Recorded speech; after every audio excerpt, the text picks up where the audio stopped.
Hello you all, कसे आहात तुम्ही सगळे? सो हा सुंदरसा नजारा आहे माझ्या माहेरचा. पप्पा ड्रायव्हिंग करतायत आणि मी मम्मी दोघी मागे बसून मस्तपैकी निसर्गाचा आनंद घेतोय.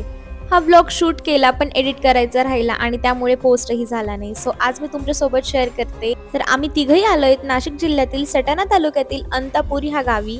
अनेकशा आख्यानकानुसार सांगितले जाते की दत्तात्रय रूपी श्री शंकर महाराज यांचे बालपण अंतापूर ह्या गावी गेले. तर आज आहे श्री शंकर महाराज यांचा जन्मदिवस आणि त्याच निमित्ताने आम्ही अंतापूर येथे दर्शनासाठी आलेलो आहोत. सर्वप्रथम या मंदिरात आम्ही छान दर्शन केलं. तर हे अंतापूर गावात बांधलेलं मंदिर आहे जे अतिशय सुंदर सजवलेलं आहे आणि भरपूर गर्दी असताना देखील अतिशय सुंदर आणि आरामात आमचं दर्शन झालं. संपूर्ण मंदिर हे फुलांनी छान सजवलेलं आहे. मंदिराच्या आवारात होणारा तो नामजपाचा आवाज, अतिशय प्रसन्नदायी हे वातावरण आणि त्याच पद्धतीने इथे खूप सुंदर अशी महाराजांची रांगोळी देखील काढली जात आहे.